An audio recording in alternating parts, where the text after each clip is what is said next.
Hai semuanya, di sini kami dari kelompok 9, Kapita Selekta Kimia, akan mempresentasikan hasil diskusi kami, yaitu tentang kimia unsur. Nah, sebelumnya, kami akan memperkenalkan diri kami, yaitu pertama sekali saya, Elizabeth Pangaribuan, dengan NIM 42131311003, dan ada rekan saya Mayang Sari, dengan NIM 42124311004, dan ada juga rekan saya, Meta Sitanggang, 42111311017. Langsung saja, apakah itu kimia unsur? Atau teman-teman sudah tahu nih apa itu kimia unsur sebenarnya? Nah, kimia unsur adalah unsur-unsur yang mempunyai sifat kimia yang berada di lingkungan sekitar kita. Jadi, kimia unsur dalam pelajaran kimia mempelajari tentang unsur-unsur kimia yang mempunyai sifat-sifat khusus. Selanjutnya, kimia unsur itu terbagi atas 6 submateri, yaitu kelimpahan dan identifikasi unsur, golongan gas mulia dan halogen, golongan alkali dan alkali tanah, periode ketiga dan periode keempat, kegunaan unsur dan senyawa kimia, dan unsur radioaktif juga. Langsung saja kita ke materi yang pertama, yaitu golongan gas mulia dan halogen. Nah, golongan gas mulia dan halogen ini berlaku di beberapa golongan unsur yang memiliki nama khusus seperti golongan 8A atau yang disebut dengan gas mulia, dan pada golongan 7A yang disebut dengan halogen. Nah, golongan tersebut memiliki nama khusus seperti sifat periodik, sifat fisik, dan sifat kimia, di mana kekhasan sifat kedua golongan tersebut dapat membantu kita untuk menelusuri unsur-unsur lain, di mana dalam satu golongan semakin ke atas dan dalam satu periode maka semakin ke kanan. Dapat kita lihat di sini jari-jari atomnya semakin kecil, elektron negatifnya semakin besar, energi ionisasinya semakin besar, afinitasnya semakin besar. Itu tergantung golongan dan periodenya masing-masing. Dapat kita lihat di sini terdapat tabel periode unsur kimia, dan di sini yang berkedip-kedip dapat kita lihat bahwa berikut merupakan golongan 7A dan 8A, di mana ini merupakan golongan unsur halogen dan gas mulia. Selanjutnya kita akan membahas tentang gas mulia, di mana gas mulia ini sifat unsur golongan gas mulianya itu terbagi atas 3, yaitu sifat periodik unsur golongan gas mulia, yang kedua sifat fisik gas mulia, yang ketiga sifat kimia unsur golongan gas mulia. Selanjutnya yaitu sifat periodik unsur golongan gas mulia, di mana gas mulia ini merupakan unsur yang stabil, dan gas mulia ini sukar bereaksi dengan unsur lain dan sukar menerima ataupun melepas elektron. Nah, dengan elektron valensi yang sudah penuh, unsur gas mulia yang sangat sukar menerima elektron ini, hal ini dapat kita lihat dari harga afinitas elektronnya yang rendah. Nah, kestabilan unsur-unsur golongan gas mulia menyebabkan unsur-unsur ini sukar membentuk ion, artinya sukar melepas atau menerima elektron. Selanjutnya yaitu tentang sifat selanjutnya kita akan ke sifat periodik dari unsur gas mulia, di mana dengan konfigurasi elektron yang sudah penuh, gas mulia ini termasuk unsur yang stabil, artinya sukar bereaksi dengan unsur lain. Nah, sukar untuk menerima elektron maupun untuk melepas elektron juga. Nah, kita dapat perhatikan data afinitas elektron energi ionisasi ini dari jari-jari atom unsur gas mulia pada tabel di bawah ini. Dapat kita lihat bahwa unsur-unsur gas mulia itu ada helium, neon, argon, krypton, xenon, dan radon. Dari data fisiknya dapat kita lihat terdapat dari nomor atom hingga kerapatannya. Kemudian kita akan membahas tentang sifat periodik unsur gas mulia. Nah, dapat kita lihat teman-teman bahwa di sini unsur-unsurnya sudah tertera, nomor atomnya serta konfigurasi elektronnya masing-masing. Pasti kita sudah tahu dong bagaimana cara mengkonfigurasikan elektron-elektron tersebut berdasarkan nomor atomnya. Next, kita ke helium. Nah, helium ini dapat kita lihat di keterangan umum unsurnya, namanya itu helium, lambangnya itu He, nomor atomnya 2, deret kimianya gas mulia, dan kita dapat lihat penampilannya seperti ini teman-teman, dan massa atomnya dapat kita lihat di slide, dan konfigurasi elektronnya itu 1s2, dan jumlah elektron tiap kulitnya adalah 2. Nah, dapat kita lihat teman-teman, di sini ada keterangan dari helium. Selanjutnya kita akan membahas tentang neon. Nah, neon adalah unsur kimia dalam tabel periodik yang memiliki lambang Ne dengan nomor atom 10. Di mana neon ini termasuk kelompok gas mulia yang tak berwarna dan lembam atau inets. Nah, zat ini memberikan pendarkas kemerahan jika digunakan di tabung hampa atau vacuum discharge tube. Nah, dan lampu neon. Sifat ini membuat neon terutama dipergunakan sebagai pembuatan tanda. Dapat kita lihat teman-teman keterangan umum unsurnya di slide, nama neon, lambang Ne, nomor atom 10, deret kimianya gas mulia. Dapat kita lihat penampilannya itu tak berwarna dan konfigurasi elektronnya serta massa atomnya pada slide. Next, kita akan membahas tentang argon. Nah, argon teman-teman, nama unsurnya itu argon, lambang Ar, dan nomor atomnya 18. Deret kimianya dia termasuk gas mulia, golongan periode dan bloknya dapat kita lihat pada slide, dan penampilannya juga dapat kita lihat pada slide, massa atomnya dapat kita lihat pada slide, dan konfigurasi elektronnya Ne3S2, dan 3P6. Next, kita akan membahas tentang krypton. Namanya krypton, lambang Kn, nomor atom 36, deret kimia noble gas. Golongan periode bloknya ini 184P. Penampilannya dapat kita lihat pada slide, dan konfigurasi elektronnya dapat kita lihat pada slide juga, teman-teman. Selanjutnya kita masuk ke xenon. Nah, xenon adalah unsur dengan lambang kimia Xe, di mana nomor atomnya 54 dan massa atom relatifnya 131,29. Di mana xenon ini merupakan gas mulia, tidak berwarna, tidak berbau, dan tidak ada rasanya. Nah, xenon diperoleh dari udara yang dicairkan. Xenon juga digunakan untuk mengisi lampu sorot dan lampu berintensitas tinggi lainnya, juga mengisi bilik gelembung yang dipergunakan oleh ahli fisika untuk mempelajari partikel subatom. Next, kita akan membahas tentang radon. Radon adalah unsur kimia dalam tabel periodik yang memiliki lambang Rn dan nomor atom 86. Nah, radon juga termasuk dalam kelompok gas mulia dan beradioaktif. Jadi radon ini terbentuk dari penguraian radium, di mana radon juga merupakan gas yang paling berat dan berbahaya bagi kesehatan.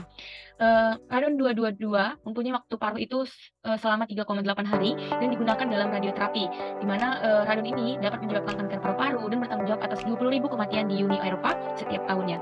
Dapat kita lihat, teman-teman, keterangan umum unsurnya pada slide, ada nama, lambang, nomor atom, sampai jumlah elektron tiap kulitnya. Selanjutnya kita akan membahas tentang sifat fisik gas mulia. Nah, di mana sifat fisik gas mulia yang pertama itu tidak berwarna, tidak berbau, tidak berasa, sedikit larut dalam air. Yang kedua, tidak mempunyai elektron valensi 8, dan khusus untuk helium, elektron valensinya itu 2, teman-teman. Maka gas mulia bersifat kekal dan diberi valensi 0. Nah, kemudian sifat fisik yang ketiga adalah molekul-molekulnya terdiri atas satu atom atau yang disebut juga dengan monoatom. Nah, dapat kita lihat, teman-teman, pada tabel ini merupakan sifat fisik gas mulia, di mana terdapat unsur, titik didih serta titik lelehnya dalam satuan Kelvin maupun satuan derajat Celcius. Kemudian kita akan membahas tentang pembuatan dan reaksi gas mulia, teman-teman.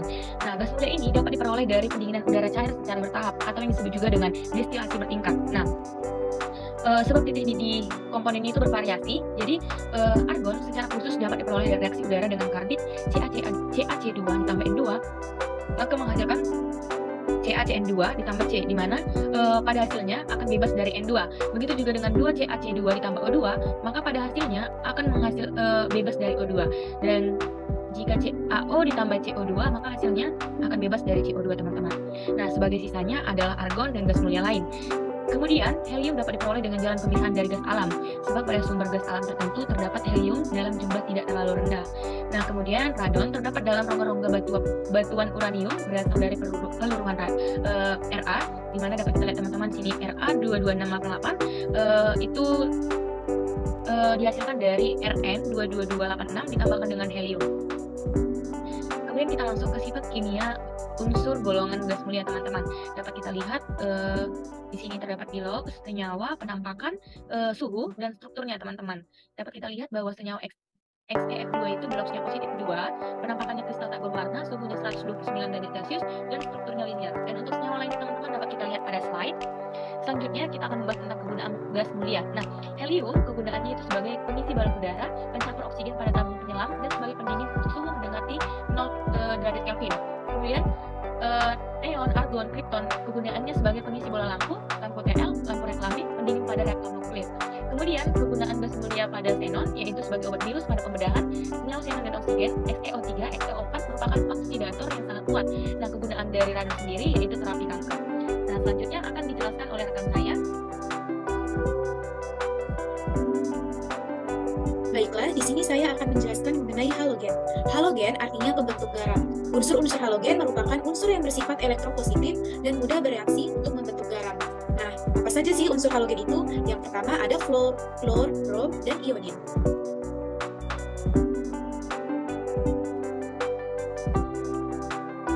Adapun sifat dari unsur halogen, yang pertama sifat periodik unsur halogen, yang kedua sifat fisik unsur halogen, dan yang ketiga sifat kimia unsur halogen.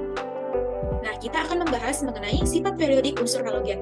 Yang pertama, ada fluorin, klorin, bromin, iodin, dan astatin. Nah, untuk fluorin memiliki jari-jari atom, yaitu 0,64 dan keelektronegatifan 3,98, energi ionisasi 1681, dan afinitas elektron -328. Nah, dapat dilihat pada layar bahwa dari fluorin hingga astatin, jari-jarinya semakin ke bawah semakin besar. Sedangkan nilai keelektronegatifannya semakin ke bawah nilainya semakin kecil. Begitu juga dengan energi ionisasi. Sedangkan pada afinitas elektron semakin ke bawah maka nilainya akan semakin besar. Kita masuk ke titik didih dan titik leleh unsur-unsur halogen. Yang pertama ada unsur fluorin, klorin, bromin, iodin, dan astatin. Dapat dilihat di sini bahwa menurut titik didihnya, dari fluorin hingga astatin atau dari atas ke bawah, titik didihnya semakin besar. Sedangkan titik lelehnya, dari atas ke bawah, titik lelehnya juga semakin besar. Untuk fluorin memiliki titik didih min 188,14 dan titik lelehnya min 219,62. Untuk lebih lengkapnya, teman-teman dapat lihat pada slide. Nah, kita masuk ke golongan 7A. Nah, untuk mengingat unsur-unsur halogen, teman-teman dapat mengingat rumus Fanta Cola-Cola Bir idaman ati, di mana Fanta merupakan F, Cl itu bisa dikenal sebagai cola-cola, Br atau bir, I idaman gitu, AT disimbolkan sebagai ati. Nah, di sini teman-teman dapat melihat bahwa semua elektron valensinya yaitu 7. Nah, untuk menghafal sifat keperodikan unsurnya, teman-teman dapat melihat dalam satu golongan dari atas ke bawah untuk jari-jari dari atas ke bawah maka nilainya akan semakin besar. Sedangkan ionisasinya dari atas ke bawah nilainya akan semakin kecil. Elektronegatifannya juga semakin kecil, afinitas elektronnya dari atas ke bawah juga semakin kecil, begitu juga oksidator. Sedangkan pada logamnya dari atas ke bawah semakin besar. Dalam satu periode untuk jari-jari dari kiri ke kanan maka nilainya semakin kecil. Ionisasinya dari kiri ke kanan akan semakin besar, elektronegatifannya, afinitas elektron, dan oksidatornya dari kiri ke kanan akan semakin besar. Sedangkan pada logam, dari kiri ke kanan nilainya akan semakin kecil. Nah, hubungan antara jari-jari atom, afinitas elektron, dan kereaktifan halogen. Yang pertama, keelektronegatifannya sangat tinggi. Yang kedua, afinitas elektron sangat tinggi atau mudah menangkap elektron, seperti klor, brom, dan iodin. Yang ketiga, mudah mengalami reduksi atau oksidatornya kuat. Yang keempat, sangat reaktif di alam dalam bentuk senyawanya. Kemudian, dapat membentuk suatu molekul diatomik seperti F2, Cl2, Br2, dan I2, serta mempunyai biloks lebih dari satu seperti HCl, HClO, HClO2, HClO3, dan HClO4. Nah, tadi sudah dijelaskan bahwa perbandingan sifat-sifat halogen dari atas ke bawah. Yang pertama, jari-jarinya semakin besar, elektronegatifannya atau afinitas elektron dan energi ionisasi semakin kecil, gitu kan. Kemudian sifat oksidator semakin kecil atau terbesar juga terletak pada F. Kemudian reaktivitas semakin menurun, paling reaktif juga adalah atom fluor. Unsur halogen ini terletak pada golongan 7A dalam sistem periodik yang mempunyai elektron valensi 7 buah pada Ns kuadrat dan Np45. Semua unsur halogen memiliki warna dan pada suhu kamar mempunyai wujud yang berbeda-beda. Nah, adapun untuk fluor memiliki berwarna kekuningan, kemudian untuk klor berwarna kehijauan, kemudian untuk brom memiliki merah bata, kemudian iodium biru tua, dan astatin muda. Reaktifan halogen sangat besar dikarenakan jari-jari atom halogen sangat kecil dibandingkan unsur golongan lain, sehingga mudah menarik elektron. Dalam satu golongan, jari-jari unsur halogen bertambah dari fluorin sampai astatin. Semakin besar jari-jari atom, semakin kurang reaktif, sehingga dari fluor sampai astatin reaktifannya semakin berkurang. Teman-teman dapat melihat dari fluor hingga astatin jari-jarinya ini akan semakin besar. Kita masuk ke penjelasan berikutnya. Titik didih dan titik leleh dari fluor sampai iodin bertambah disebabkan karena besarnya gaya van der Waals antara molekul-molekul halogen. Hal ini disebabkan bertambahnya jumlah elektron, bertambah berat, dan ukuran fluor hingga iodin.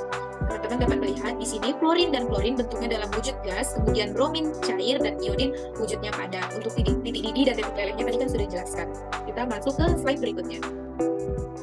Nah, ini ada bentuk nyata dari fluor, brom, dan iodin. Teman-teman dapat lihat pada slide. Nah, halogen merupakan unsur yang sangat elektronegatif karena mempunyai 7 elektron valensi Ns2, Np5, sehingga cenderung menarik satu elektron dan menjadi ion negatif dalam rangka membentuk susunan elektron gas mulia Ns2 dan Np6. Kita masuk ke sifat kimia unsur golongan halogen. Yang pertama dari kelarutan, yang kedua kereaktifan dan daya pengoksidasi halogen, yang ketiga reaksi pendesakan halogen, yang keempat sifat asam, dan yang kelima reaksi kimia. Nah, menurut kelarutan dalam air, yang pertama fluor, klor, dan brom ini sifatnya mudah larut, sedangkan iodin ini sifatnya sukar larut. Namun, iodin mudah larut dalam KI dan pelarut organik seperti alkohol dan eter atau CHCl2 dan CHCl4. Maaf, dalam penulisannya ada yang salah. Selanjutnya, kita masuk ke slide yang halogen merupakan oksidator kuat oleh karena unsur halogen mudah mengikat elektron atau mudah terinduksi. Nah, menurut daya pengoksidasi atau oksidatornya dari fluor hingga astatin semakin berkurang. Apabila direaksikan, halogen yang lebih kuat kereaktifannya dapat mengusir atau mendesak halida yang lebih lemah dari senyawanya. Nah, ini kereaktifannya. Fluorin dapat mendesak klorida, bromida, dan iodida. Fluorin dapat mendesak klorida, dapat mendesak bromida, dan iodida. Klorin juga dapat mendesak bromida dan iodida. Bromid dapat mendesak iodida, namun reaksi sebaliknya tidak berlangsung. Seperti apa itu? Misalnya, iodin tidak bisa mendesak bromida, iodin juga tidak bisa mendesak klorida ataupun fluor. Begitu maksudnya. Nah, kita masuk ke keasaman halida. Menurut keasaman halida, H ini lebih besar daripada HBr, lebih besar daripada HCl, dan lebih besar daripada HF. Dan di sini juga terbentuk ikatan hidrogen, atau untuk lebih mudah mengingat bisa disimbolkan sebagai atau mengingat dengan handphone. H untuk hidrogen, F untuk fluor, O untuk oksigen, dan N untuk nitrogen. Berdasarkan keasaman asam oksi halida, HClO4 dia lebih asam daripada HClO3 dan lebih asam daripada HClO2 dan lebih asam dari HClO. Makin banyak O-nya, maka itu akan semakin asam. Sedangkan berdasarkan keasaman asam oksi halida dari elektronegatifnya, HClO4 memiliki keasaman yang lebih asam daripada HBrO4 daripada HiO4. Makin elektronegatif, maka akan semakin asam. Nah, kita masuk ke gasnya atau molekulnya. Teman-teman bisa melihat dari fluorin, klorin, bromin, dan iodin. Untuk lebih lengkapnya dapat dilihat pada slide. Nah, berdasarkan sifat reduktornya, dari kiri ke kanan makin besar atau kuat sesuai dengan arah panah nih. Berdasarkan sifat reduktor dan keasamannya, asam fluor ini lebih kuat. Dari semakin ke kanan dia akan semakin kuat. Sedangkan berdasarkan kepolaran dan kestabilan terhadap panas, semakin ke kiri maka akan semakin kuat. Kita masuk ke sifat fisika dan kimia hidrogen halida. Yang pertama, berdasarkan bentuk pada suhu biasa, HCl, HBr, dan HI ini merupakan gas yang tidak berwarna. Sedangkan berdasarkan pelarut nonpolar atau benzena atau toluensa, HCl, HBr, HI ini larut, namun tidak menghantarkan arus listrik. Berdasarkan dalam air, HCl, HBr, HI larut dan menghantarkan arus listrik. Kemudian dengan H2SO4 atau pekat oksidator, untuk HCl tidak teroksidasi, HBr teroksidasi menjadi Br2, dan HI teroksidasi menjadi I2. Berdasarkan kestabilan terhadap kepanasan, HCl tidak terurai, HBr sedikit terurai, dan HI terurai menjadi He dan I2. Nah, berdasarkan molekulnya, wujud zat suhu kamar, teman-teman dapat melihat fluor ini sifatnya gas, kemudian brom ini cair, dan iodium ini padat. Begitu juga seterusnya, teman-teman dapat melihat pada slide. Untuk slide selanjutnya akan dijelaskan oleh teman saya.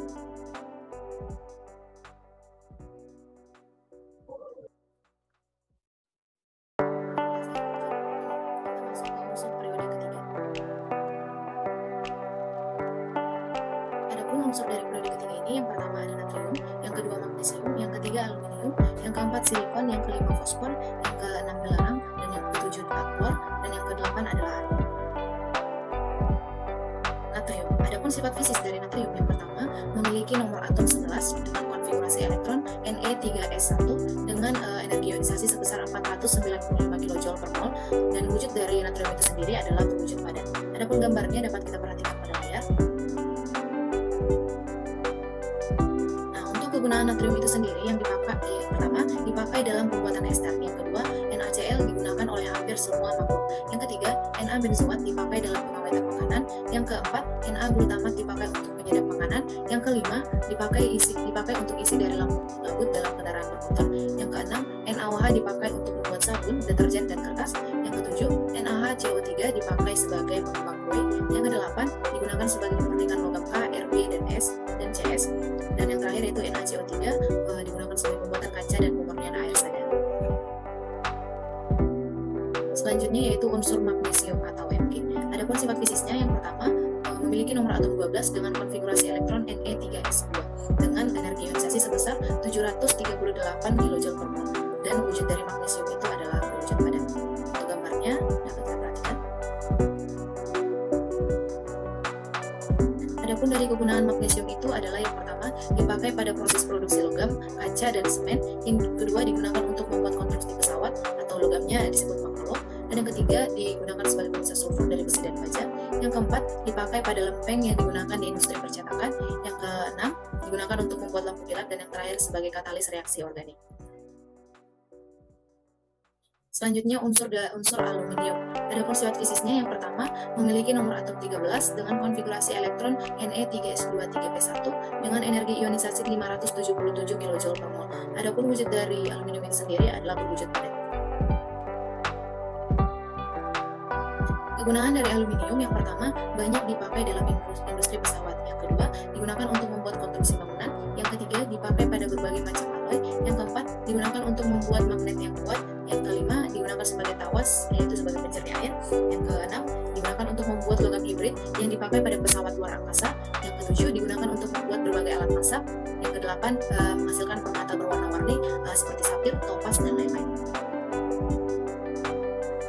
Adapun catatan atau informasi yang perlu kita ketahui mengenai aluminium, yang pertama, aluminium merupakan berupa logam berlunak berwarna merah, yang kedua merupakan pengantar panas yang sangat baik dan dapat menghantar listrik, yang ketiga sulit terkorosi karena membentuk lapisan oksi dari permukaannya, yang keempat tidak beracun, non-magnetik, dan sulit terbakar, dan yang terakhir sumber utama dari aluminium adalah bensin boksit. Selanjutnya unsur silikon atau unsur Si. Adapun sifat fisisnya, yang pertama memiliki nomor atom 14 dengan konfigurasi elektron Ne3s2 3p2 dengan energi ionisasi sebesar 787 kJ per mol, dan wujud dari silikon itu sendiri adalah berwujud padat. Adapun gambarnya adalah sebagai berikut. Nah, untuk kegunaan silikon itu sendiri, yang pertama dipakai dalam pembuatan kaca, yang kedua dipakai dalam pembuatan semikonduktor, yang ketiga digunakan untuk membuat alloy bersama aluminium, magnesium, dan tembaga, dan yang terakhir yaitu digunakan untuk membuat enamel. Adapun informasi yang perlu kita ketahui mengenai silikon, yang pertama, silikon merupakan unsur elektropositif yang paling banyak dijumpai. Adapun isotop alaminya terdiri dari isotop 28, 92,2%, isotop 29, 4,7%, dan isotop 30, 3,1%. Yang ketiga, memiliki sifat kimia seperti logam yang lain. Yang keempat, memiliki kemampuan semikonduktor akan meningkat jika ditambahkan pengatur suhu. Dan yang terakhir, ditemukan pada banyak senyawa dioksida dan berbagai macam silikat yang ada di alam. Unsur selanjutnya yaitu fosfor atau B. Adapun sifat fisisnya, yang pertama memiliki nomor atom 15 dengan konfigurasi elektron Ne3s2 3p3 dengan energi ionisasi sebesar 1060 kJ per mol, dan wujudnya itu yaitu berwujud padat. Adapun gambarnya dapat kita perhatikan pada layar. Nah, untuk catatan atau informasi dari fosfor adalah fosfor merupakan logam berwarna putih keperakan dan sangat ringan. Kemudian karena banyak dijumpai industri karena ringan dan mampu membentuk alloy yang kuat. Yang ketiga, termasuk unsur reaktif. Yang keempat, sebagian besar logam dapat dihasilkan dengan bantuan magnesium. Yang kelima, banyak ditemukan di alam dan dalam mineral, contohnya itu dolomit, magnetit, olivin, dan serpentin. Yang keenam, senyawa yang terbentuk umumnya ikatan ion, namun ada juga berupa ikatan kovalen. Dan yang terakhir, magnesium umumnya dapat diperoleh melalui pengolahan air laut. Adapun kegunaan dari fosfor, yang pertama dipakai pada proses produksi logam, kaca, dan semen. Yang kedua, digunakan untuk membuat konstruksi pesawat, dan logamnya di sana disebut monalo. Yang ketiga, digunakan sebagai pemisah sulfur dari besi dan baja. Yang keempat, dipakai pada lempeng yang digunakan di industri percetakan. Yang kelima, digunakan untuk membuat lampu kilat, dan yang terakhir sebagai katalis reaksi organik. Selanjutnya yaitu unsur sulfur atau X. Adapun sifat fisisnya, yang pertama memiliki nomor atom 16 dengan konfigurasi elektron Ne3s2 3p4 dengan energi ionisasi sebesar 1000 kJ per mol, dan memiliki wujud yaitu wujud padat. Adapun gambarnya dapat kita perhatikan. Adapun kegunaan dari sulfur itu sendiri, yang pertama dipakai sebagai bahan dasar pembuatan asam sulfat, yang kedua digunakan dalam baterai, yang ketiga dipakai pada fungisida atau pembuatan pupuk, dan yang keempat digunakan pada korek dan kembang api, dan yang terakhir digunakan sebagai pelarut dalam berbagai proses.